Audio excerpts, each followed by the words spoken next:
Are you having a hard time figuring out what to get Dad for Father's Day? You should check out Row 1 Brand's Vintage Pictorum Gallery. They have America's best sports art.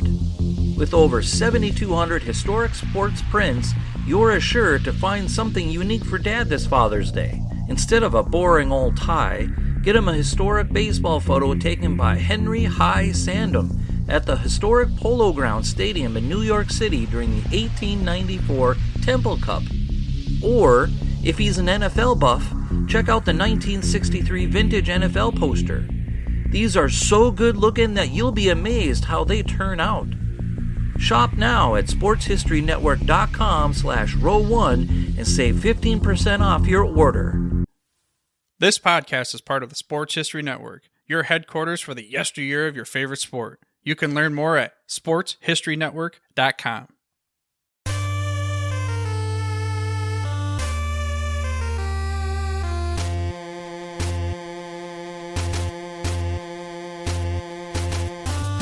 It's time for Lombardi Memories, a show that takes you back in time, into January or February, to the greatest one-day spectacle in all of sports.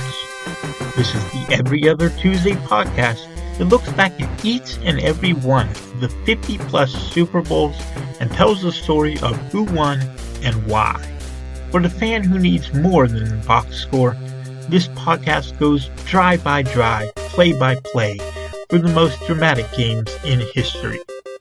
I'm your host, Tommy A. Phillips, and you can visit my website at tommyaphillips.com, where you can find all of my books. Today we have Super Bowl IX, which was held on January 12, 1975 at Tulane Stadium in New Orleans, between the first-time AFC Champion Pittsburgh Steelers and the three-time NFC Champion Minnesota Vikings. As always, we have a pop quiz and then homework at the end of the episode.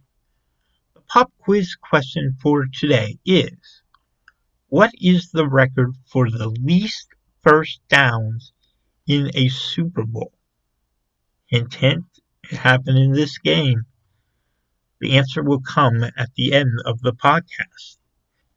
The Pittsburgh Steelers got off to an inauspicious start in 1974, going 1-1-1 in their first three games and getting shut out by the Oakland Raiders.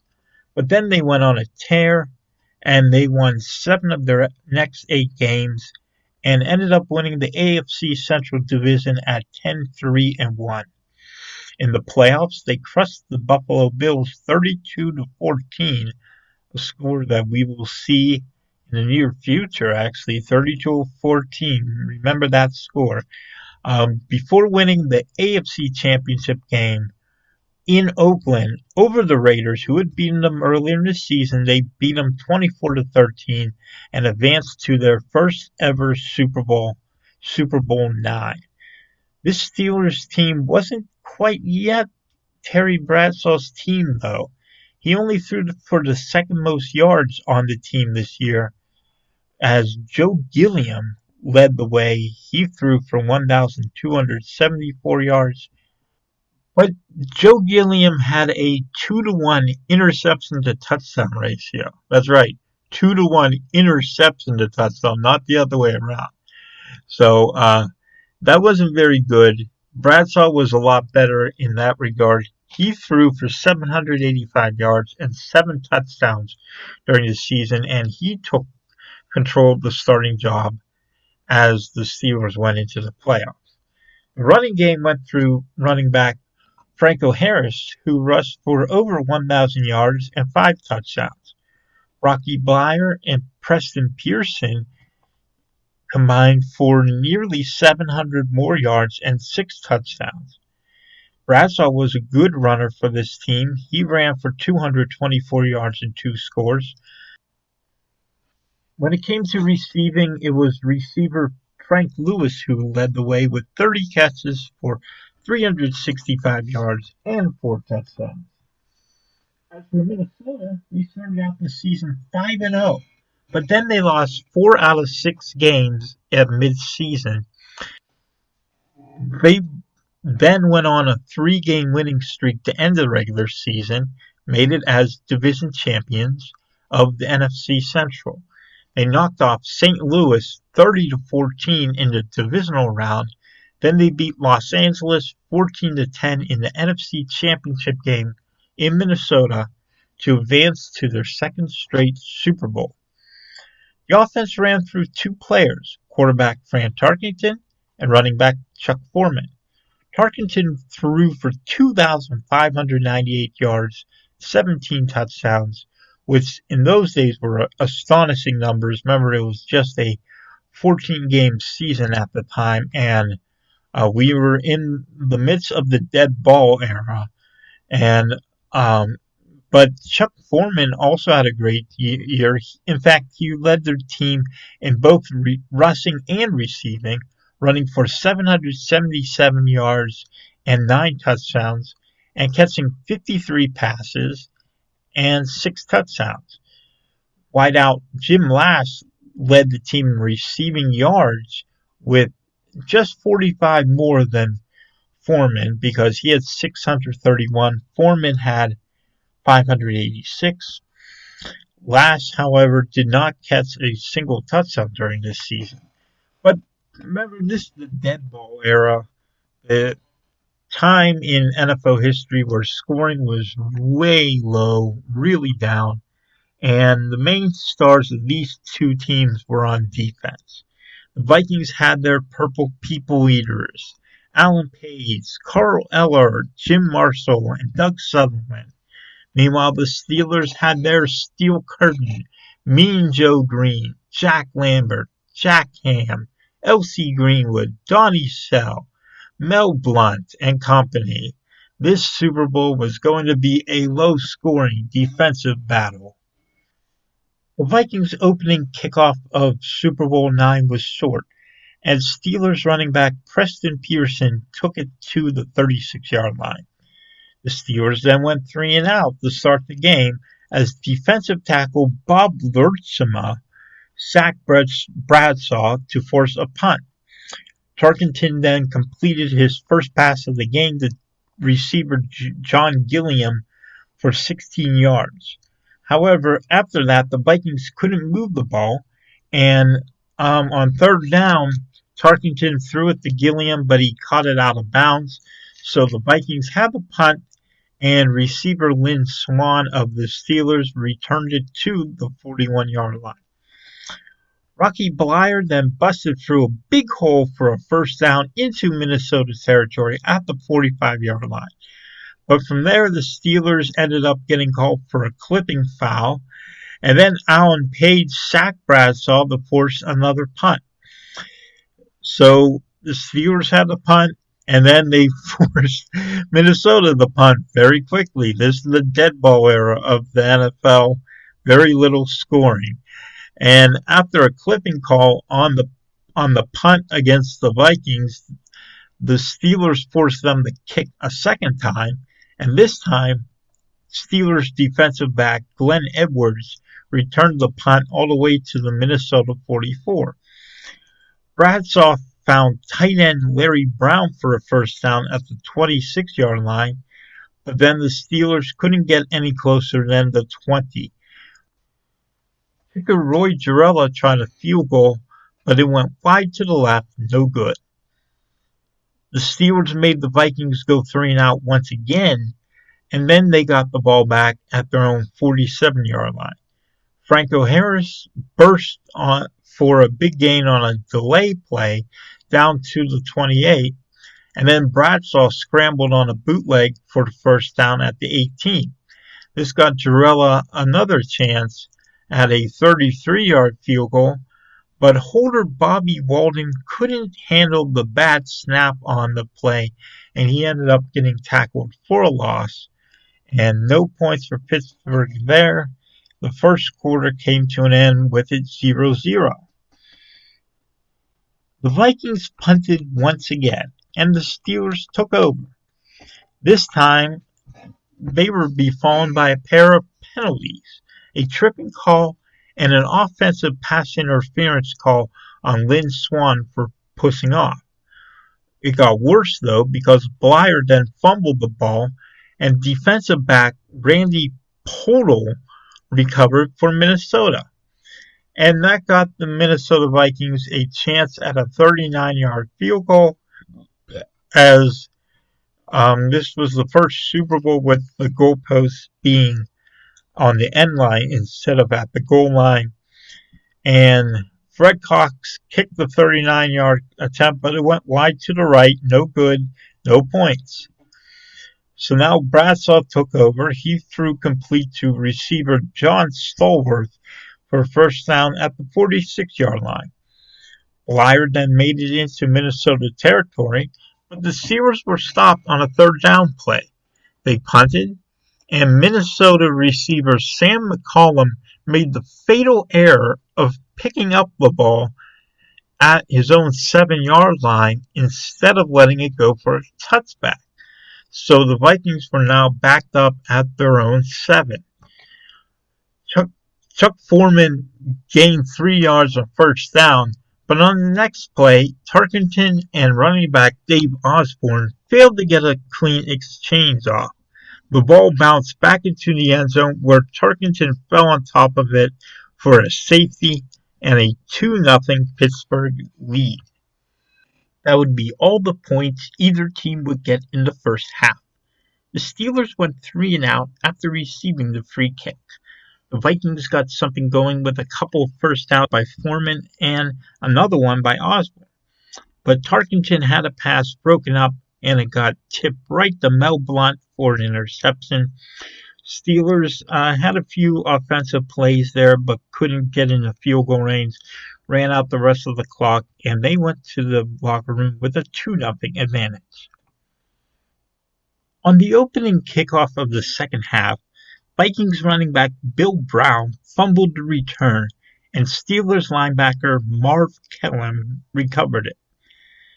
So the Steelers started out at the Minnesota 30-yard line, and then Franco Harris ripped off a long run down to the 6-yard line. 2 plays later, he punched it in for a touchdown on the left side of the line, and the Steelers went up 9-0. The teams exchanged punts from there, and Minnesota got the ball back at their own 20.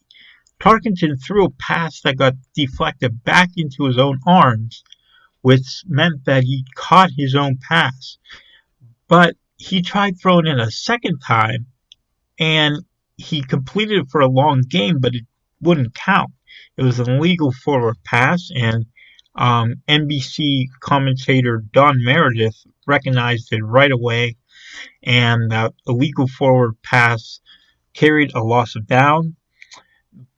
And then Tarkenton made up for it. He threw to the tight end Stu Voigt for a first down at the Pittsburgh 45, but his next pass got tipped and intercepted by Steelers defensive tackle Mean Joe Green.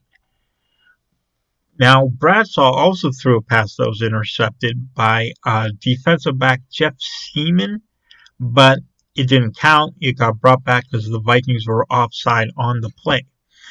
So Franco Harris ran the ball from there a couple times to get past midfield, but Bradshaw threw incomplete on third down, and the Steelers punted it down to the 23-yard line as the fourth quarter began.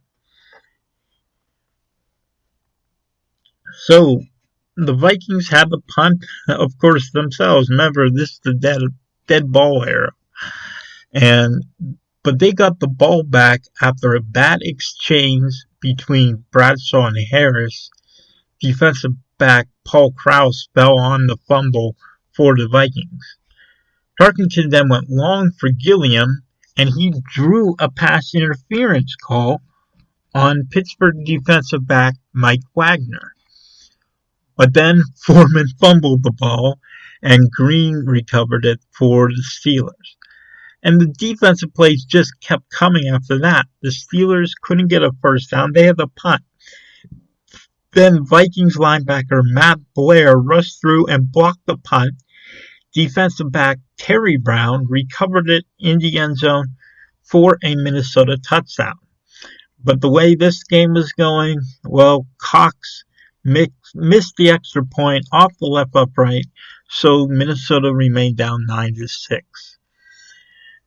So now the Steelers need to try to put the game away because they were only up by 3, and they put together the best drive and the only good drive of the entire game. Franco Harris ran it out to the 42. Then Bradshaw found Larry Brown for a first down at the Minnesota 28. Rocky Bleier burst through a hole and he got a first down at the 15. And then he caught a pass for another first down at the 5. Bradshaw then threw a third down touchdown pass to Larry Brown, and the Steelers went up 16-6. The Vikings had one last chance. Tarkenton threw a deep pass that was picked off by Wagner, and then all that was left for the rest of the game was find out if Franco Harris could set the Super Bowl record for most rushing yards in a game, and he did just that. He got to 158 yards and won the MVP award. And finally, Steelers owner Art Rooney had his first Lombardi trophy. Franco Harris was named MVP, and rightfully so. The MVP could have gone to someone on defense, and in fact, I would have given it to someone on defense. I would have given it to Mean Joe Green. He was in on 2 turnovers during the game, and the Steelers' defense held the Vikings to just 9 first downs all day long, which is the answer to today's pop quiz question. The least first downs in Super Bowl history, Minnesota with 9. Now, was there really a most valuable player on Minnesota? I mean, they played so miserable, and their only touchdown came on a blocked punt. But I'd have to give it to defensive back Jeff Seaman. He was in on a lot of plays and almost had that interception if not for the offside penalty. And he played pretty well for the Vikings, so I'd say he was the most valuable player on the losing team. Who was the least valuable player? Well, that has to be Fran Tarkenton, sadly.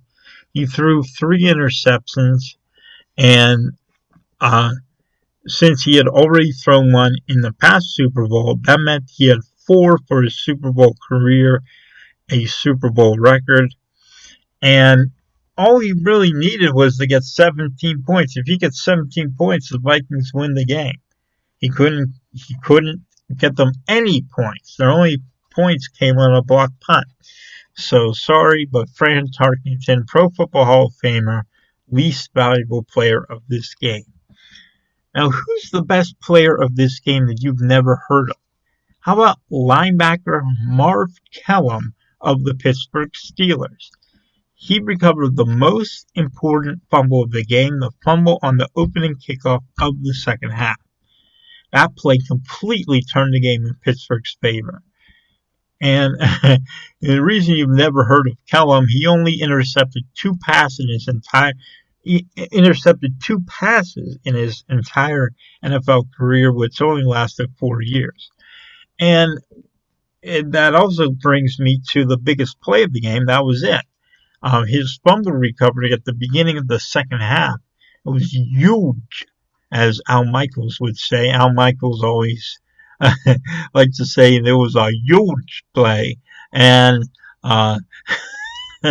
so maybe Minnesota could have made a game out of it if he doesn't recover that fumble, but that play gave the ball to Pittsburgh in Minnesota territory.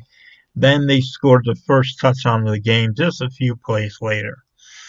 What was the biggest play no one remembers? Well, how about Cox's first field goal miss? If he makes that field goal, the Vikings actually go to the halftime leading 3-2. It could have been an entirely different ball game had he made it. Sometimes those little field goal misses can be big moments in low-scoring games like this. So finally, I'm going to give you some homework to study on the 1970 Steelers. There's lots of books you can find on the Steelers, but the one I'm going to go with here today is called Their Life's Work, The Brotherhood of the 1970s Pittsburgh Steelers by Gary M. Pomerantz. And this may help you with some of the future games we're going to get to in the upcoming months, because this book takes a deep dive into the dynasty, and it's one you'll have to spend a long time on if you want to really get everything out of it. In fact, I haven't even really had time to dive into this book yet, but it's definitely one worth getting.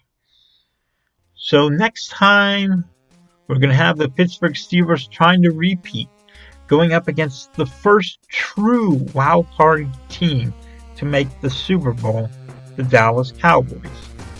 This one took a bunch of crazy twists and turns, and it all ends up with one last Hail Mary. Can Roger Staubach complete that pass and bring home the Cowboys' second title? Or will the Steelers repeat as champions and make their case for being the team of the decade? Find out with Super Bowl 10 in 2 weeks. As for me, you can find my work at TommyPhillips.com, find my books there. But until then, so long.